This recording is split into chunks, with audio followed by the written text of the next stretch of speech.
1,00,000 మంది శివభక్తులతో కలిసి మహారుద్రాక్ష పూజలో పాల్గొనండి. వెంటనే కాల్ చేసి మీ పేరును నమోదు చేసుకోండి. నమస్తే అండి. నమస్తే జయ. సిరీస్ కాదు, సింగిల్ నాటకం చెప్తాం. ఇది ఒక సంస్కృత నాటకమే. సంస్కృత నాటకం. తెలుగు పేరు మాత్రం తారుమారు. పూర్వం అట శాండిల్యుడని ఒక బ్రాహ్మణి ఒకడు ఉండేవాడు. కడు నిరుపేద పాపం. భోజనం గడిచేది కాదు వాడికి. మహాభోజనాసక్తి. తన వేరే విద్య పెద్దగా చదువు రాల, చదువుకోవడానికి బద్ధకం, ఏదో అలా ఉండేవాడు. అయితే ఎక్కడ భోజనం గడవడలు, భుక్తి గడవడల అతను చేసే పనులతోటి. పెద్ద సంసార తాపత్రయం ఏం లేదు. వాళ్ళ అన్నయ్యలు వదినలు వాళ్ళ తంటాలు వాళ్ళు పడేవాళ్ళు. వీడు ఒకడే. పెళ్ళిగిళ్ళి ఏంలే. సరే ఏం చేశాడు, మనం కొన్న బౌద్ధ భిక్షు అయిపోతే బౌద్ధ భిక్షుని వారు వీరు పిలిచి భోజనం పెడతారు, భోజనం గడిచిపోతుందని బౌద్ధ భిక్షువు అయ్యాడు. కొంతకాలం బౌద్ధ భిక్షువుగా ఉన్నాడు. అప్పుడు ఎప్పుడో ఓసారి అమావాస్యకి పుణ్యానికి ఎవరైనా భోజనాన్ని పిలిచేవాళ్ళు. మిగిలిన రోజున అడుక్కోవాలి. ఏదొస్తే అది తినాలి. 3 ఏళ్ల మించి వెళ్ళకూడదు. 2వ పూట తినకూడదు. ఇవన్నీ ఎవడు పడతాడు, అసలే ఆకలిస్తుంటే. అందుకని మానేశాడు. బౌద్ధ భిక్షువు తర్వాత ఒక సాధువు దగ్గర చేరాడు. సాధువు దగ్గర శిష్యుడుగా ఉన్నాడు. సరే సన్యాసం లాంటిది సాధువేషంలో ఉండేవాడు. సరే ఎంతసేపు భిక్ష గురించే మాట్లాడేవాడు. ఆ సాధువు చదువుకోరా నాయన అంటే వినేవాడు కాదు. ఒకనాడు ఏమైంది, సాధువు గారు చాలా చాలా సజ్జనుడు ఆయన. ఆ సాధువు జ్ఞాని, మహాయోగి, సింపుల్గా ఉండేవాడు. ఆయన ఈ మన శాండిల్యుడు ఇద్దరు బయలుదేరారు. ఎక్కడికో వెళ్తున్నారు. వెళ్తుంటే భోజనం చూడాలంటే ముందు భోజనం ఆకలిస్తోందండి అంటే ఈయన ఎంతసేపు భిక్ష గురించి మాట్లాడుతుంటే విసుగు పుట్టింది ఆయన. అట్లా కాదు, నువ్వు మామూలు విషయాలు ఏం మాట్లాడిపోయినా వాడు భిక్ష మీదకే తీసుకొస్తాడు. వాళ్ళు ఎవరింటికో వెళ్ళాం, ఒక ఊరు వెళ్ళాం, అక్కడ పెద్ద ఆరామం ఉంది, అవన్నీ మాట్లాడు కానీ మళ్ళీ భిక్ష.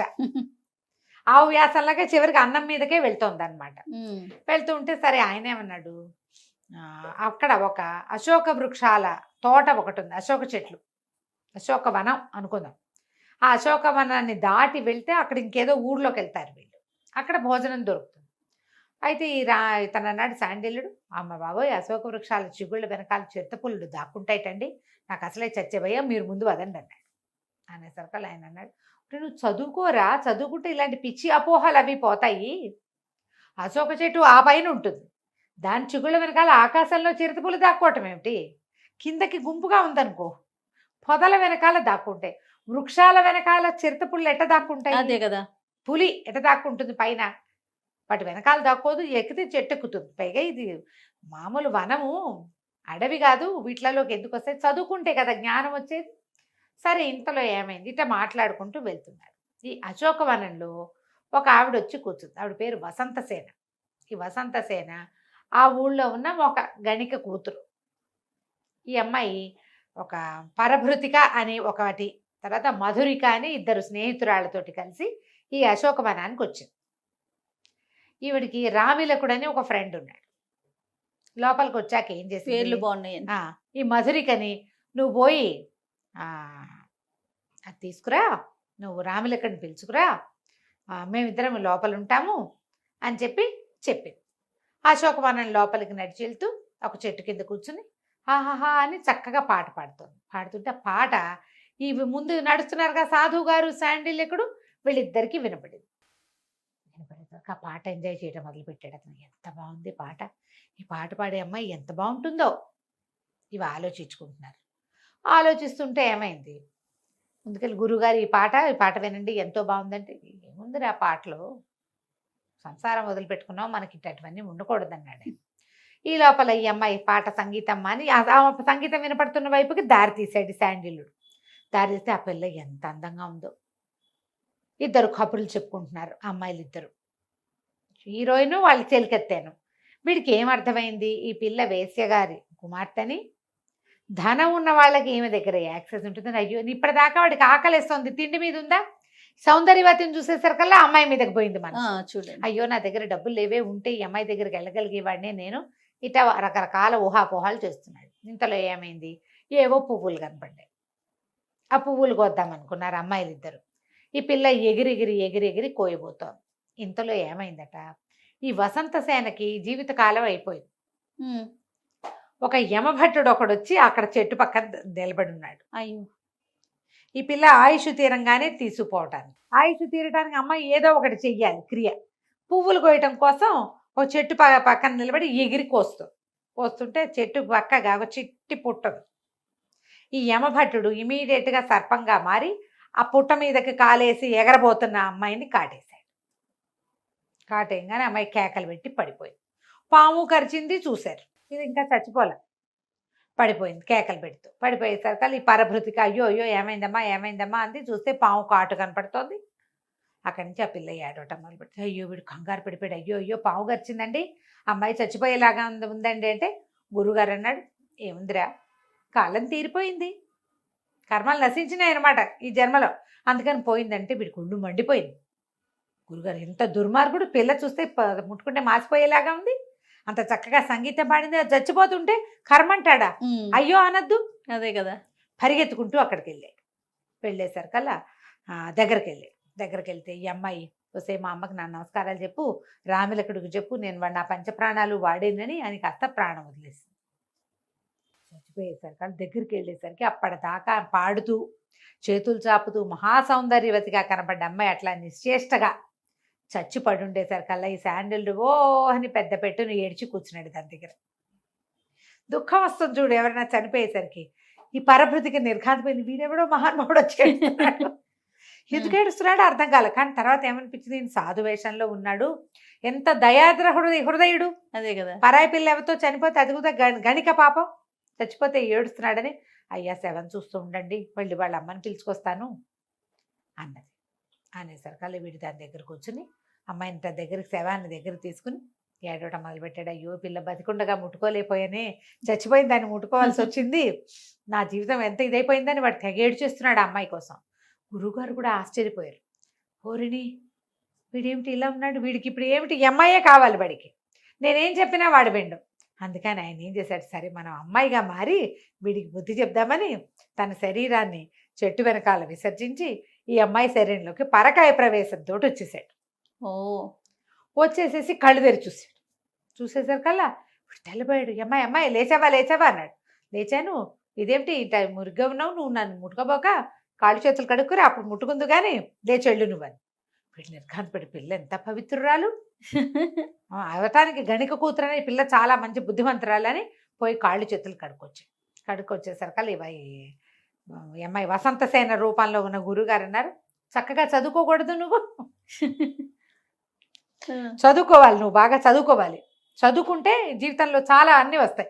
వీడు తెల్లబోయే ఇదేంటి గురుగారులాగా మాట్లాడుతోంది, ఇందాకటి దాకా పాట పాడుతోంది, సంగీతం పోయి ఇప్పుడు ఏమిటి ఇది వచ్చింది కొత్తగా. వీడు దగ్గర ముట్టుకోకూడదు, దూరంగా నిలబడి మాట్లాడు, చక్కగా చదువుకో. ఇంతలో ఏమైంది, ఆ పరభృతిక పరిగెత్తుకొచ్చింది వాళ్ళ అమ్మని తీసుకుని. వాళ్ళ అమ్మ మెల్లిగా స్థూలకాయ రాయలబడి మెల్లిగా నడిచేస్తుంది. పరభృతిక పరిగెత్తుకొచ్చింది, మధురికేమో రామిలికొండి తీసుకొచ్చింది. వాడు పరిగెత్తుకుంటూ వచ్చి ప్రేయసి దగ్గర పడి, ఎవడరా నువ్వు మీద పడతావు పక్కన నుంచి.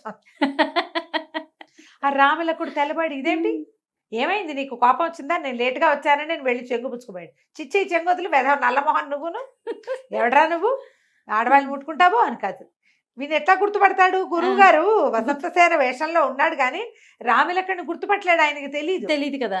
రామిలకుడు తెలపి, ఏమైంది ఈ అమ్మాయికి, ఎందుకు ఇట్లా మాట్లాడుతోంది. ఆ పరభృతికి పరిగెత్తుకుంటూ వెళితే వాళ్ళ అమ్మతో పాటు వైద్యుడిని తెచ్చింది. వైద్యుడు వచ్చాడు, అమ్మాయికి పాము గరిచింది అని చెప్పేసి మొత్తం ఆయన తెచ్చాడు, విషానికి విరుగుడికి బోళ్ళని మందులు తెచ్చాడు, మొత్తం అన్ని పరిచాడు. పరవంగానే వసంతసేనది, వైద్యం చదువుకున్నావా నువ్వు, ఏం చదివావు చెప్పు, విషాలు ఎన్ని రకాలు, ఏ మందు వేస్తావు దేనికి అనేసరికల్లా వైద్యుడు తెల్లబడి, ఇదేమిటి పిల్ల విచిత్రంగా మాట్లాడుతోంది, నాకు తెలుసని చెప్పబోయాడు. అక్కడి నుంచి ప్రశ్నలు మొదలుపెట్టింది. గురువు గారికి చదవచ్చు, ఆయన వసంతసేన రూపంలో ఉన్నాడు, విషవైద్యుడు రాగానే వాడి మీద ప్రశ్న సంధిస్తున్నాడు. వాడు అన్నాడు, ఇది మన వల్ల దిగేది కాదు, పిల్లకి పిచ్చెక్కినట్టుంది, ఏమిటో కొత్తగా మాట్లాడుతుంది, ఇంకోటి ఎవరినో తెస్తానన్నాడు. ఈవిడేమో రామిలక్కడిని తిడుతుంది, రామిలక్కడిని తిట్టిపోసేస్తోంది. వీడికేమో ఈ శాండిల్యుడు పక్కన నుంచున్నాడు. వీడికి అమ్మాయి ఇంతకుముందు రా మన ఇద్దరు మాట్లాడుకుందామని పిలిచింది కదా, చదువుకో ఇదికో అంటోంది. ఇప్పుడు సడన్ గా రామిలక్కడు వచ్చేసరికి సీన్ అంతా మారిపోయింది, ఏం చేయాలో తెలియదు. ఇంతలో ఏమైంది, ఒక పొరపాటు జరిగింది ఇక్కడ. యమభట్టుడు వసంతసేనని చంపి ఆ జీవుణ్ణి తీసుకుపోయాడు. పైకి వెళ్ళేసరికల్లా యమధర్మరాజు వాడిని పడతిట్టాడు. ఈ వసంత సేన కాదు, ఓహోహో. ఆ వసంత సేన ఇంకోటి. నువ్వు ముందు ఈ వసంత సేనని ఈ బాడీలో ప్రవేశపెట్టి ఆ వసంత సేనని తీసుకురా, ఇంకో ఘడీ కాలమే ఉందన్నాడు. ఓహో. వీడు పరిగెత్తుకొచ్చేసరికల్లా వసంత సేన బతికే ఉంది. ఈ జీవుడిని ఏం చేయాలి ఇప్పుడు? చెట్టు వెనకాల ఇంకొకటి ఉంది కదా. చూడలేదు మొదట. ఓ. ఈ మాట్లాడేవాడెవడో ఏమో వాడికి అర్థం కాలేదు. వసంత సేన ఎటా బతికింది? జీవుడేమో మన చేతిలో ఉన్నాడు. వసంత సేన ప్రాణం యమధర్మరాజు యమకింకరుడి చేతిలో ఉంది. ఆ. వసంత సేన ఏమో కూర్చుని విష వైద్యము దాని పాఠాలు చెప్తోంది. అర్థం కాలేదు ఏం జరిగిందో. మళ్ళీ పరిగెత్తుకుంటూ పైకి వెళ్ళాడు. ఆయన అన్నాడు, అట్లా కాదురా, ఒక సిద్ధుడు ఒక ఆయన, సాధువు ఒక ఆయన తన శరీరంలోకి మార్చాడు, ఇవో పని చేయి, దీన్ని అందులోకి మార్చు, అక్కడ వదిలిపెట్టి రావాలి, నువ్వు బాడీని బాడీలోకి ప్రవేశపెడితే గానీ కుదరదు. అక్కడి నుంచి ఆయన ఏం చేశాడు, ఈ వసంత సేనని తీసుకెళ్లి ఆ యమభట్టుడు ఆ గురువుగారి శరీరంలో ప్రవేశపెట్టాడు. బాగుంది. ఆయన లేచి కూర్చున్నాడు. ఈ లోపల ఏమో వసంత సేన వాళ్ళ అమ్మ ఏడ్చుకుంటూ వచ్చింది. నా కూతురు అంటే, అమ్మ ఇక్కడికి రావే, నేను ఇక్కడ ఉన్నానని పిలుస్తుంది. ఇక్కడ చూస్తే ముసలి వేషం, జీపు గడ్డం, జుట్టంతా పండిపోయి, కాషాయ వస్త్రాలు, నేనే వసంత సేనని అని ఇట్లా అంటుంది. పాట సవరించుకుంటోంది అనమాట. ముసలాయనేమో అమ్మాయిలాగా యాక్ట్ చేస్తున్నాడు, అమ్మాయి ఏమో గడ్డ నిమురుకుంటుంటుంది, నిమిషానికి ఒకసారి లేని గడ్డ అని. అంత గందరగోళం మెంటలెక్కిపోతుంది. వాళ్ళకి ఏం చేయాలో తెలియటం లేదు. ఆ తండ్రి వచ్చాడు, ఈ తల్లి వచ్చింది. అక్కడి నుంచి రామలకండు కూడా పిలుస్తున్నాడు. ఇద్దరు ఒకళ్ళని చూసుకుంటున్నారు. ఏం చెయ్యాలో తెలియలేదు. ఇప్పుడు ఎలా ఇది ఎందులో కాదు ఇందులోకి వస్తుంది? వీడికి ఒక్క నిమిషం తర్వాత ఏమర్థమైందంటే, వసంతసేన డిట్టో గురువుగారు లాగా యాక్ట్ చేస్తోందని, గురువుగారేమో వసంతసేన లాగా ప్రవర్తిస్తున్నాడని. మాట అది అంత గొంత అలాగే ఉంది, మొగ్గొంతే. అక్కడి నుంచి వీడు అర్థం కాలేదు, అటు ఇటు చూడడం మొదలుపెట్టారు వీళ్ళు. ఈ లోపల ఇంకో వైద్యుడు వచ్చాడు. వైద్యుడు వచ్చి ఆయనకి తెలిసింది, పిల్ల మీద ఏదో ప్రయోగం జరిగింది, ఎవరో గురువుగారు ప్రవేశించాడు అని చెప్పాడు. ప్రయోగంగా జరిగింది గురువుగారు. ఈ లోపల మళ్ళీ యమకింకరుడు ఆ అసలు వసంత సేనని తీసుకెళ్లి ప్రవేశపెట్టి మళ్ళీ కిందకు వచ్చాడు చూడ్డానికి. ఆయనకే చెప్పాడు, బాబు క్షమించండి, ఇదేదైనా మీరు మార్చకపోతే ఇదంతా సెట్ అవ్వదండి. మన ఈ లోపల నన్ను పైకి రానివ్వరు, నరక ద్వారా ప్రవేశము ద్వారా మూసేశారు, నాకు సరిగ్గా బాడీలోకి ప్రవేశపెట్టాలి. వాడు ఎందుకు పరిగెత్తుకొచ్చాడు? వసంత సేన శరీరాన్ని కాల్చేస్తారేమో అని పరిగెత్తుకొచ్చాడు. కాల్చకుండా ఇంకొక ఆయన ఎక్కిపోయాడు అందులోకి. మొత్తానికి ఏం చేశారు, ఆయన బతిమలాడితే గురువుగారు వసంత సేన శరీరంలోకి వసంత సేనని పంపించి తన శరీరంలోకి తను వచ్చాడు. వసంత సేన రాములకుడు వాళ్ళిద్దరు పరభృతికని మధురికని వాళ్ళ అమ్మని వెంబడి పెట్టుకుని వాళ్ళ ఇంటికి వెళ్ళారు. శాండిల్యుడేమో భోజనం పెట్టిస్తారండి ఇవాళకైనా, ఈ రోజంతా ఈ కథతోటే ముగిసిపోయిందని గురువుగారితో కలిసి బయలుదేరిపోయాడు. ఒక్క గంటలో ఎంత కథ తారుమారైపోయింది. నాటకం ఎంత బాగుంటుందో. ఈ పడిపోయిన వసంత సేన టైమని లేచి కూర్చోటం, గురువు గారి లాగా యాక్ట్ చేయటం, వచ్చిన వాడిని జనాయించేయటం, కామెడీగా ఉంటుంది, ఎక్సలెంట్ గా ఉంటుంది. నాటకం సంస్కృతం పేరైతే నాకు గుర్తు రావట్లేదు, దాని పేరు పట్టుకుని మళ్ళీ పెడదాం. కామెంట్స్ జనాలు అడుగుతారు కదా సంస్కృత నాటకం ఏంటండి అని, చూద్దాం. పల్లవ మహేంద్ర వర్మ నాటకం అని గుర్తుంది పేరు, తెలుగు పేరు.